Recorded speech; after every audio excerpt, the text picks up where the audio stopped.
नवा दिवस, नवीन ट्रिप, नवीन शोध, नवीन रूट. आज आपण एक अशा जागृत देवस्थानाचं दर्शन करणार आहोत.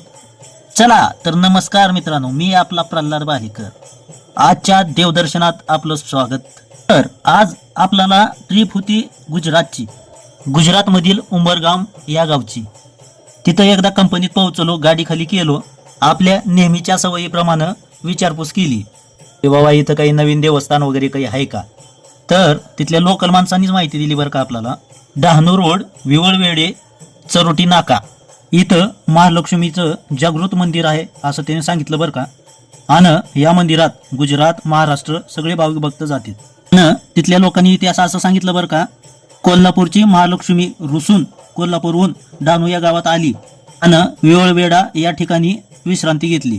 3.5 शक्तिपीठापैकी एक ही मंदिर आहे. काही लोकांचे नवस पण पूर्ण झालेत असं ऐकलोय आपण. दोन्ही राज्याचे लोक येते दर्शनाला. चला तर तुम्ही कधी येत आहे लक्ष्मीच्या दर्शनाला? नंतर भेटू. जय हिंद, जय महाराष्ट्र.